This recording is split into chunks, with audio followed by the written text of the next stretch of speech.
2024年10月16日下午3点多，加沙南部拉法市特尔苏丹街区上空，几架以军旋翼无人机正在蹲点一幢废弃民房，地面的影像经由无人机实时传输到后方。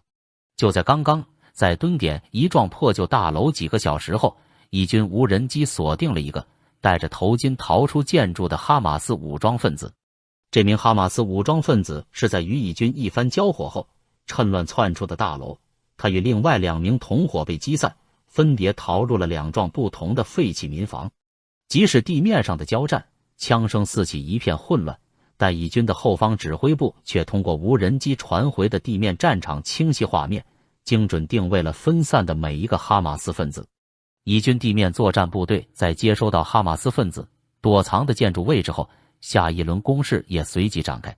但就在以军的地面突击队员对其中一幢建筑进行搜查进攻时，却遭到了这幢建筑内那名哈马斯分子的强烈反抗。他向搜查士兵扔出了2枚手榴弹后，逃窜至2楼。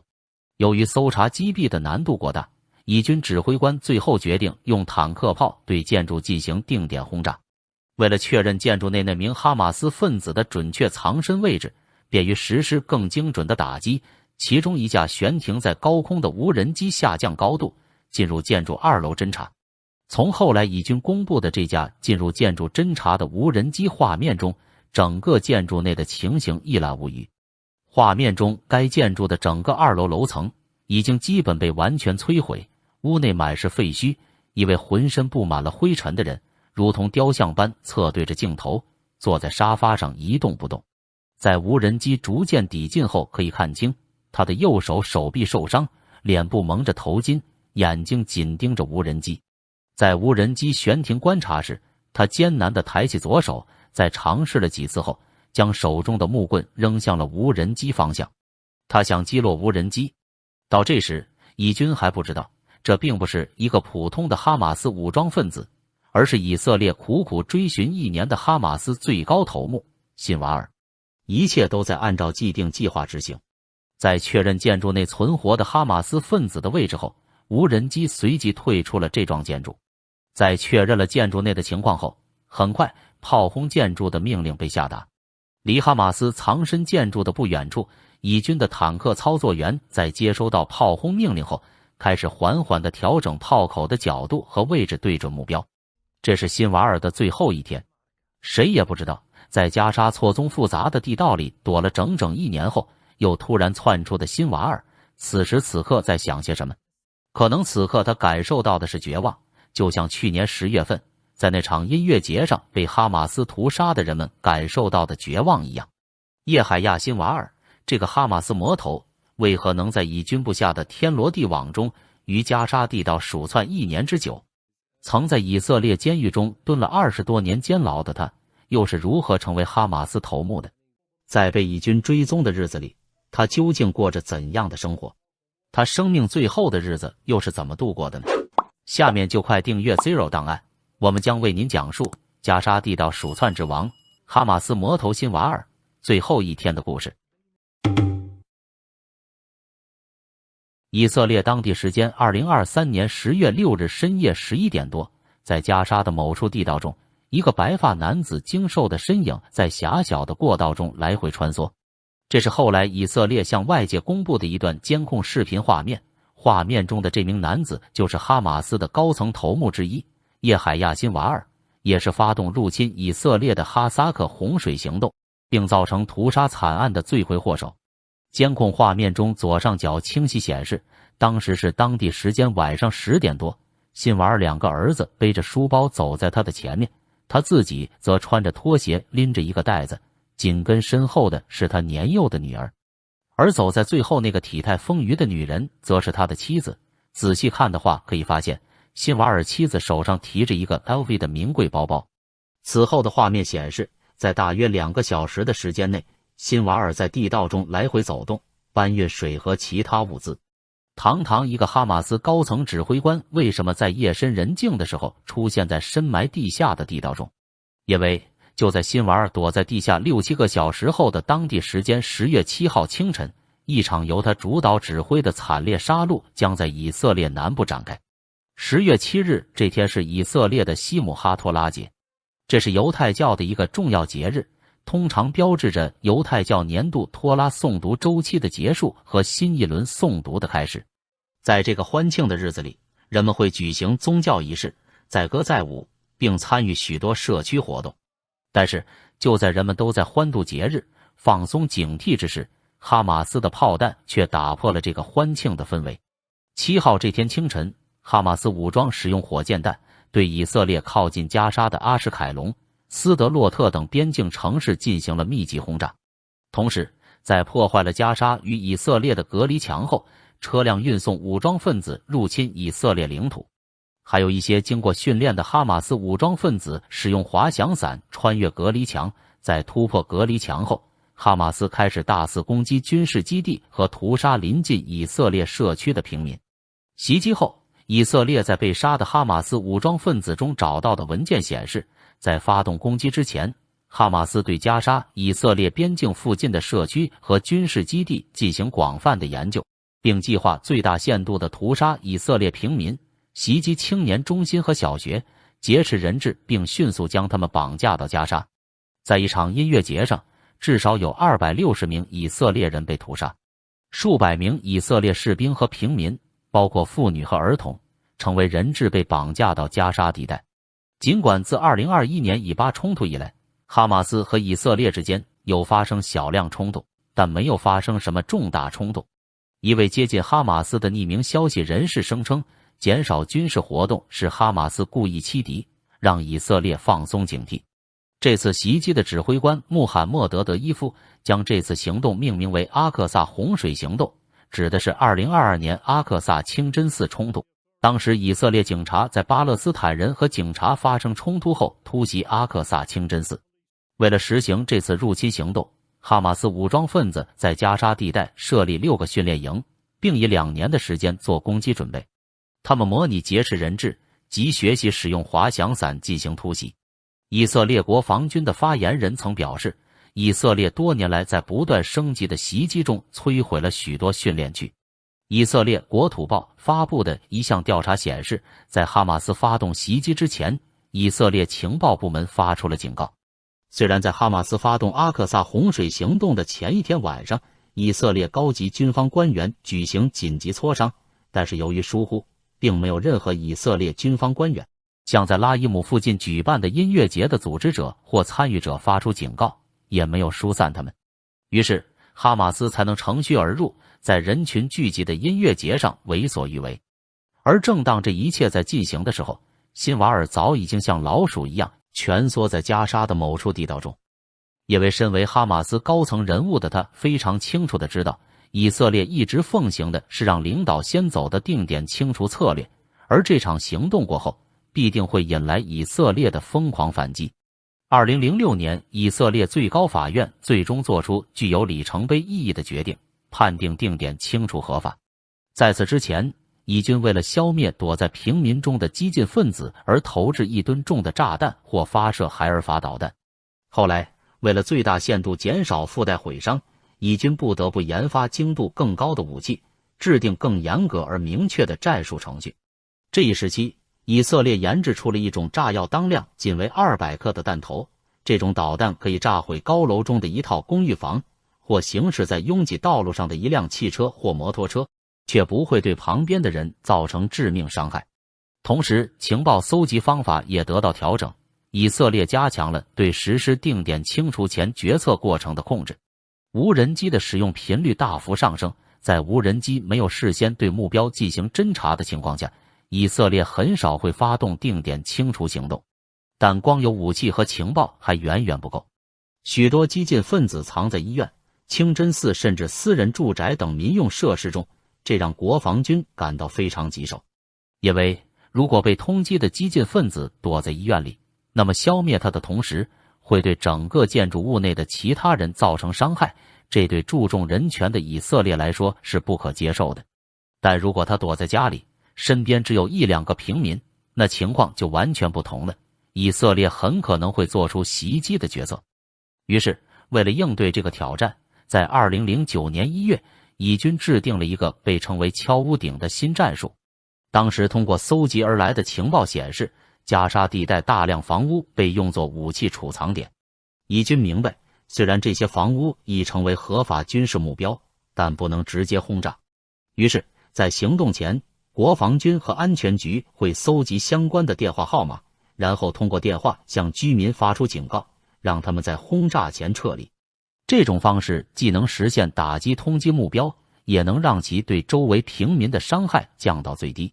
这让费尽心思躲躲藏藏的哈马斯分子感到不安。于是，哈马斯们改变策略，将错综复杂的地道建在密集的居民区地下。他们这种无耻的行为，大大增加了以色列的定点清除难度。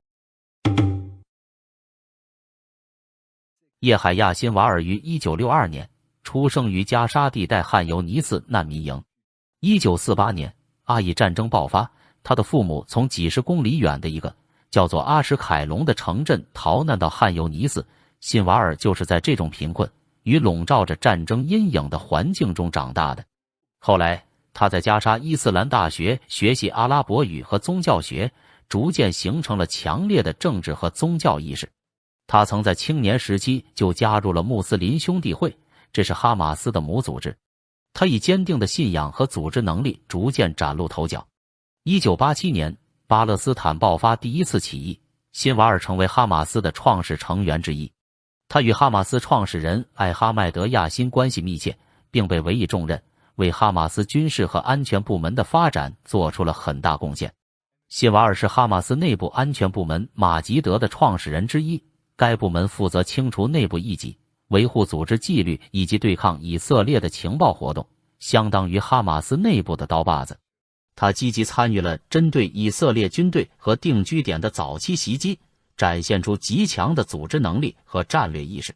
这些活动让他在哈马斯内部的军事派系中积累了声望，但最开始他的名声更多的集中于加沙地带和哈马斯的基层成员之间，在外界的名声并不大。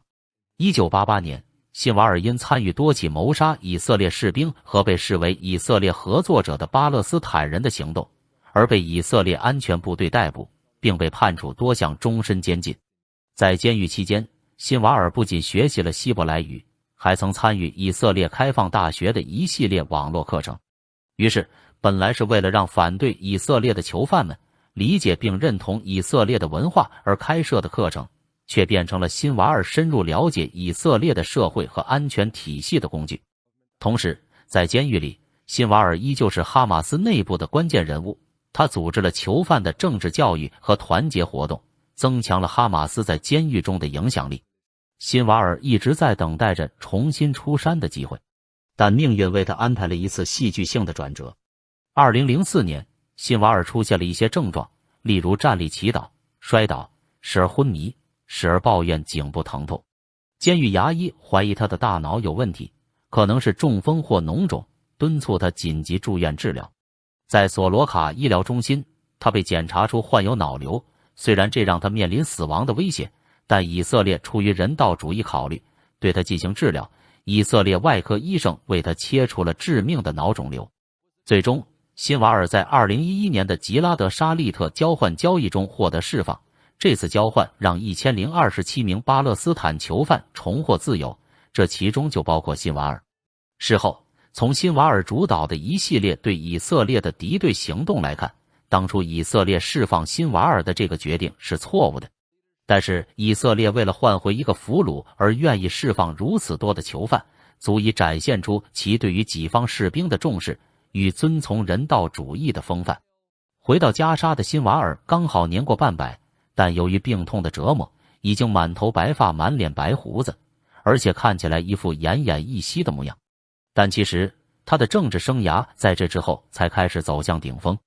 出狱之后的辛瓦尔猛然发现，虽然离开哈马斯这么多年，但他在哈马斯中的辈分变得相当高。哈马斯自1987年成立以来，一直是以色列重点打击的目标，特别是其高层领导人中，很多人因以色列的军事行动或暗杀行动丧生。2004年3月，哈马斯创始人兼精神领袖亚辛被以色列空袭炸死。接替亚辛担任哈马斯领导人的兰提西，也在同年4月被以色列定点清除。除此之外，许多哈马斯的早期领导人，包括伊布拉希姆·马卡德马等，也先后在以色列的定点清除中被消灭。而随着这些创始领导人的相继去世，哈马斯内部像辛瓦尔这样幸存的资深成员非常稀少，这也大大凸显出他的重要性。再加上辛瓦尔在狱中成为哈马斯囚犯的领袖，稳固了他在哈马斯内部的声望，使得他的领导力在获释后能够迅速被哈马斯内部所承认。在囚犯交换后，他作为重要囚犯的身份被广泛报道，他的释放被视为哈马斯在与以色列谈判中的一大胜利，从而让他在国际上获取了一定知名度。哈马斯内部分为军事派和政治派，辛瓦尔长期活跃在军事领域，并以强硬立场著称。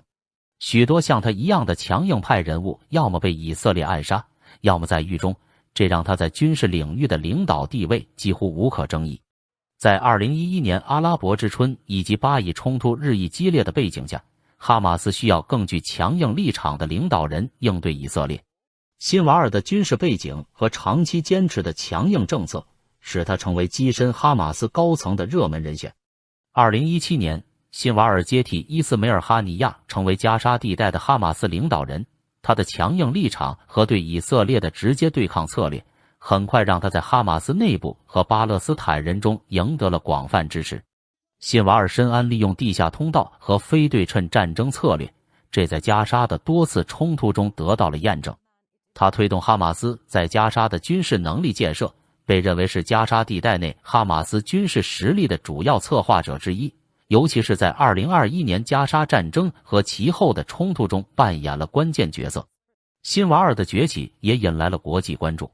由于其在哈马斯的角色，辛瓦尔被多个国家和国际组织列入恐怖分子名单，包括美国国务院的特别指定全球恐怖分子名单。由于对以色列的充分了解，辛瓦尔很明白以色列的弱点在哪。在他的领导下，哈马斯经常战略性地使用平民，利用加沙地带的平民作为保护措施，将军事指挥部、武器库和其他军事目标设在或临近民用建筑，如学校、医院、住宅区等附近。这样做的目的是在以色列进行军事打击时，使其面临道德和法律上的两难选择。打击军事目标可能导致平民伤亡，而不打击则让哈马斯继续活动。但就算是如此无耻的用平民作为挡箭牌，辛瓦尔最终也难逃被中东平头哥定点清除的命运。在遭受到哈马斯的入侵以及对平民的绑架后，以色列立即启动了代号为铁剑行动的军事行动。这一行动包括对加沙地带进行大规模空袭，目标是哈马斯的军事设施、指挥中心和武器库。在行动的早期阶段，以色列空军出动了数十架战斗机进行轰炸。空袭之后，以色列开始动员地面部队，包括步兵、装甲部队以及特种部队，准备进入加沙进行地面作战。地面行动旨在清除边境地区的哈马斯武装分子，并摧毁其地下隧道系统。内塔尼亚胡明确表示，以色列的目标是消灭哈马斯。他表明，以色列将不遗余力地摧毁哈马斯。内塔尼亚胡要求哈马斯立即释放所有被俘的以色列公民，强调这是一个不可谈判的要求。在消灭哈马斯的行动中，以色列对哈马斯高层头目下达了扑克牌通缉令。当地时间2024年8月1日，以色列军方确认，7月13日在加沙地带中部汉尤尼斯的一次精确打击中，消灭了哈马斯军事部门卡桑旅指挥官穆罕默德·戴夫。戴夫是10月7日袭击以色列的绝对主谋和策划者，也是以色列扑克通缉令上的大王。卡桑旅是哈马斯的军队别称，戴夫相当于哈马斯武装部队的总司令。辛瓦尔如果是加沙的总统，那么戴夫则是国防部长。以色列军方对此次袭击的效果称，打击非常精确。与戴夫一同被消灭的还有扑克牌通缉令上的方块杰、萨拉马和70名哈马斯武装人员。以军战机连续对戴夫所藏身的建筑发射多枚精确弹药，爆炸造成巨大的弹坑。爆炸发生后，一些加沙人试图用手挖掘被炸成鱼塘的建筑。以军如此烈度的打击，足见将其置于死地的决心之大。正因为江大夫埋藏如此之深，才导致时隔10几天后才能确认他死亡。算上7月30日在伊朗身亡的哈马斯最高领导人方块哈尼亚，加上年初在贝鲁特被炸死的约旦河西岸的哈马斯领导2号领导人物小王阿鲁里，还有戴夫的影子人助手梅花马尔万伊萨，哈马斯职务最高的5个大头目已经被斩首5个，最后只剩下一个红桃 Q 辛瓦尔还在钻地洞。辛瓦尔被以色列认定为是去年10月7日哈马斯发动对以色列袭击的始作俑者之一。冲突发生后，他一直藏身在加沙南部的地下隧道，尽管以色列军方不断追捕他，却始终未能找到他的踪迹，这使得辛瓦尔的传奇色彩愈加浓厚。期间，他从不使用电子通讯设备，只用笔和纸对外传递指令，谨慎和狡猾让他躲过了以色列军方的多次击杀。资料显示，每过24或36小时，辛瓦尔就会更换避难所，躲避以军追杀。2023年10月10日，辛瓦尔被监控拍到在汉尤尼斯市地下的一条隧道中，与妻子、3个孩子以及兄弟逃离以军追捕。辛瓦尔拿着一个包，穿着拖鞋，他的一个女儿腋下夹着一个洋娃娃。为了摧毁哈马斯的地道网络，以军采用了一系列复杂的技术和战术方法，比如使用地震传感器和声波探测器来识别地下活动，确定地道的位置和结构，还有通过地表穿透雷达探测和绘制隧道网络的图形。一旦地道被发现，以色列会使用小型爆炸装置或炸药，在隧道入口或关键点进行定向爆破，以摧毁或封锁隧道。以军还使用一种叫做泡沫炸弹的新型武器，利用快速膨胀的泡沫填充地道内部，将其封锁并使其无法使用。以军还用无人机配合地面部队监视地道出入口。必要时，根据情报，以军使用美国制造的钻地炸弹，这些炸弹能够穿透加固的地道结构，达到深层摧毁的效果。这些行动都在充分情报的判断下执行，以最大限度地提高效率和减少平民伤亡。但即使如此，辛瓦尔就像地道里的老鼠一样，多次狡猾地逃过以军的追杀。2024年8月，他在以军清剿地道行动中身着女装混入人群，躲过了以色列无人机的追杀。甚至当以军赶到辛瓦尔前一刻的藏身之处时，咖啡还是热的。以军后来发布的关于辛瓦尔地道藏身住所的影像中显示，辛瓦尔住所的生活设施一应俱全，贴好瓷砖的浴室、卧室，还有厨房。在厨房里还发现了印有联合国标志的救济物资，打开的保险柜中装满了一捆捆的欧元美钞，而地面上的加沙平民们却因为哈马斯抢走了联合国的救济物资而挨饿。时间来到2024年8月6日，在哈尼亚被暗杀之后，辛瓦尔被任命为哈马斯政治局主席。辛瓦尔比其他人要狡猾得多，堪称地老鼠，而且大部分活着的人质可能都在他周边部署，作为人肉盾牌。辛瓦尔此前很少进行公开活动，在他鲜有的几次公开活动中，辛瓦尔被多次拍到身边有儿童存在。一些评论者和观察者认为，这种安排是出于安全考虑，目的是防止以色列对他的超度行动。曾被川普下令超度的伊斯兰国最高头目巴格达迪，临死前是拉着自己的儿子，为了阻挡美军对其的狙杀。这说明，无论是辛瓦尔还是巴格达迪，都非常清楚美国和以色列这类现代文明国家的底线在哪里。美国和以色列虽然被他们称为撒旦，但都会恪守避免儿童伤亡的底线，而他们却无耻地将此作为避免被超度的盾牌。辛瓦尔与他的哈马斯无耻之处不仅止于此，在以色列高超的精准超度战术围攻之下，哈马斯采取的是完全混入平民之中的策略。哈马斯违反日内瓦公约中规定的要求战争双方区分军事和民用目标，尽可能避免平民伤亡。恰恰相反，他们非人道地将军事指挥部、武器库和其他军事目标设在或临近学校、医院、住宅区等民用建筑附近。哈马斯也被指控使用平民服装，进一步模糊了界限。由于哈马斯在平民区中的活动，这让以军区分战斗人员和非战斗人员变得异常困难。哈马斯成员在需要时可以迅速从民用身份转变为战斗人员，穿梭于平民中，并且他们丝毫不在乎这种行为会给平民带来毁灭性打击，但以色列却要时时考虑不伤及平民，这增加了以色列辨别打击目标的难度，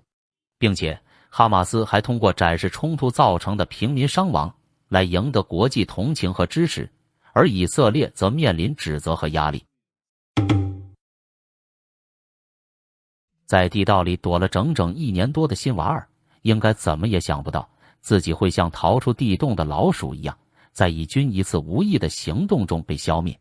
加沙当地时间10月17日上午大约10点，以军的一名士兵在执行常规搜寻任务时，发现了一个疑似哈马斯武装的人员进出拉法特尔苏丹街区的一栋建筑。营长在获知情报后，命令部队向该建筑开火。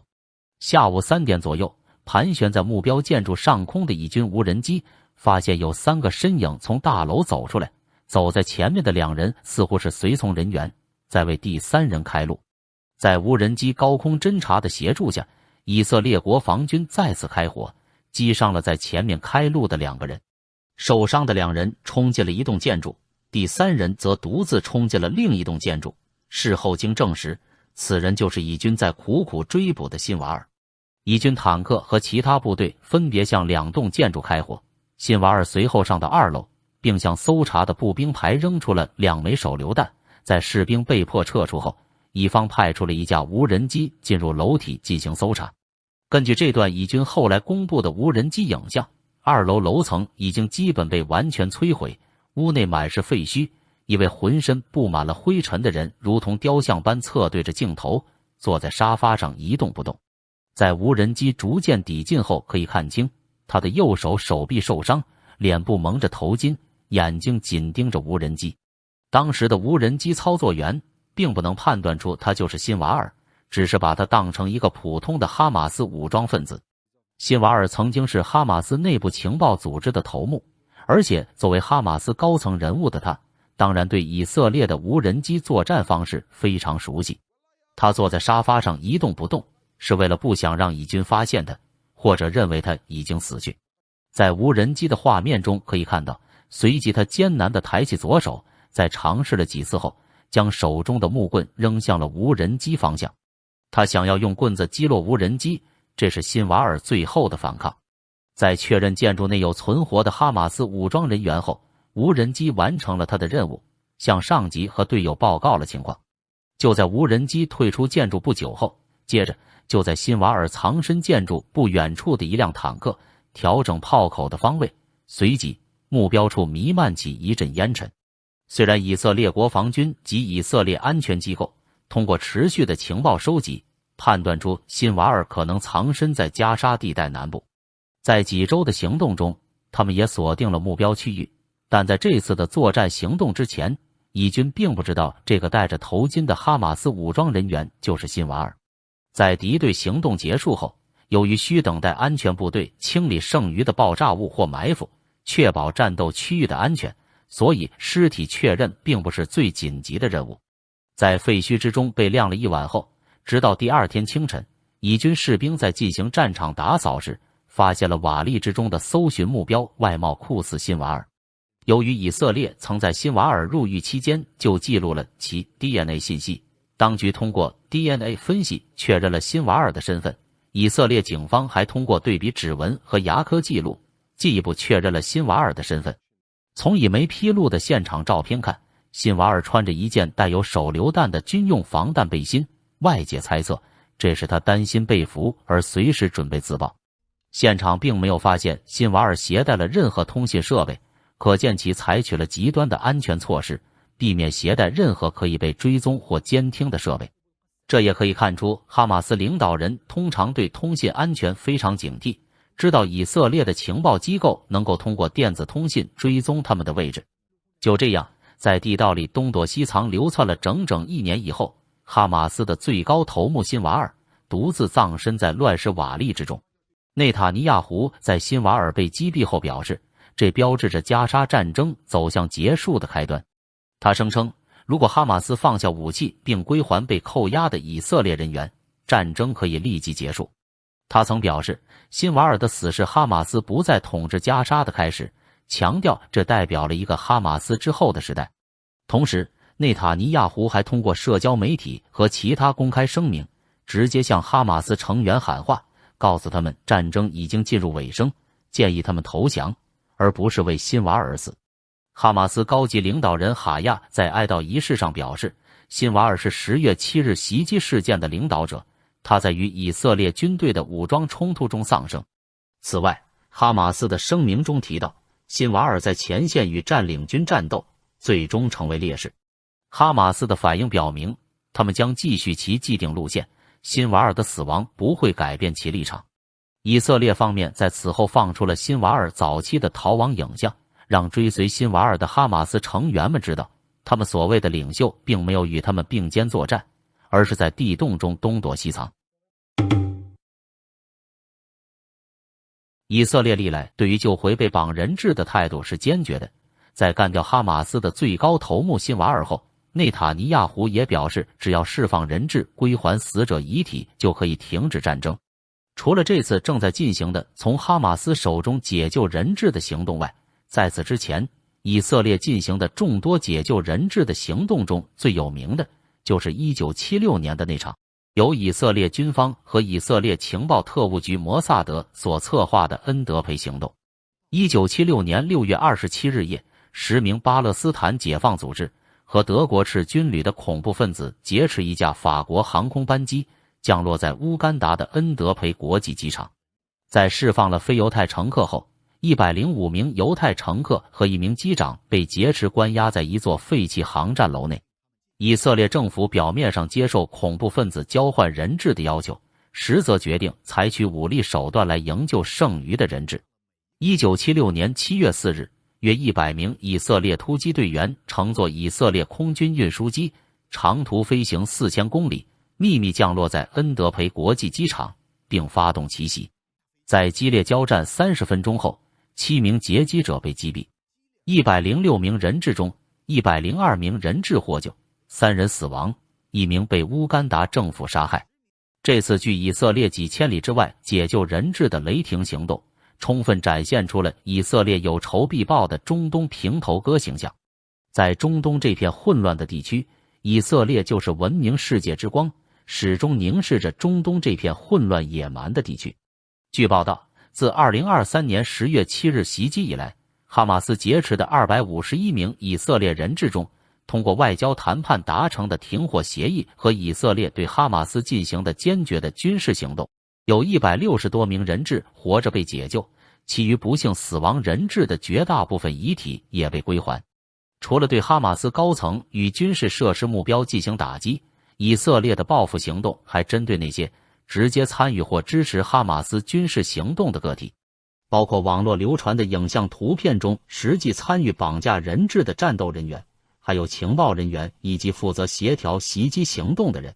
同时，以色列在加沙冲突中采取了许多人道措施来避免误伤平民。以色列有一套提前警告系统，比如敲屋顶的策略，即在攻击前向建筑物发射无爆炸力的导弹作为警告，让居民有时间撤离。同时，以色列通过电话、短信和传单等方式向加沙居民发出空袭警告。以色列还为加沙民众建立安全通道，以军指定了特定的安全走廊或通道，允许加沙居民在规定的时间内撤离到较安全的地区。以色列的精确打击技术也减少了平民的伤亡。处于优势一方的以色列，有时还会同意短暂的停火或人道主义暂停，允许人道主义援助进入加沙，帮助平民获得必要的物资。这在人质交换谈判期间也曾出现。然而，这些措施的实施效果和诚意常常受到质疑。国际人权组织和联合国多次指出，尽管有这些措施，实际的平民伤亡人数仍然很高。而这一切的始作俑者其实是哈马斯，他们善于躲藏在平民中，将地道建在民居之下，将其作为挡箭牌，还用医院等公共设施作为掩护，让以色列对其难以捉摸。这就是哈马斯想要达到的效果，让以色列面临国际上的人道主义指责。但从以色列以往一贯的让领导先走，不伤及无辜的作风来看，以色列绝对是比哈马斯更在乎加沙平民伤亡的一方。而且内塔尼亚胡的要求很简单，只要哈马斯释放所有剩余人质，战争可以立即停止。所以结束战争的主动权其实在于哈马斯手中。如今人质危机虽然已经解除，但是哈马斯这颗中东毒瘤依旧没有被彻底拔除，扑克牌通缉令上那些剩余的家伙们依旧在惶惶不可终日。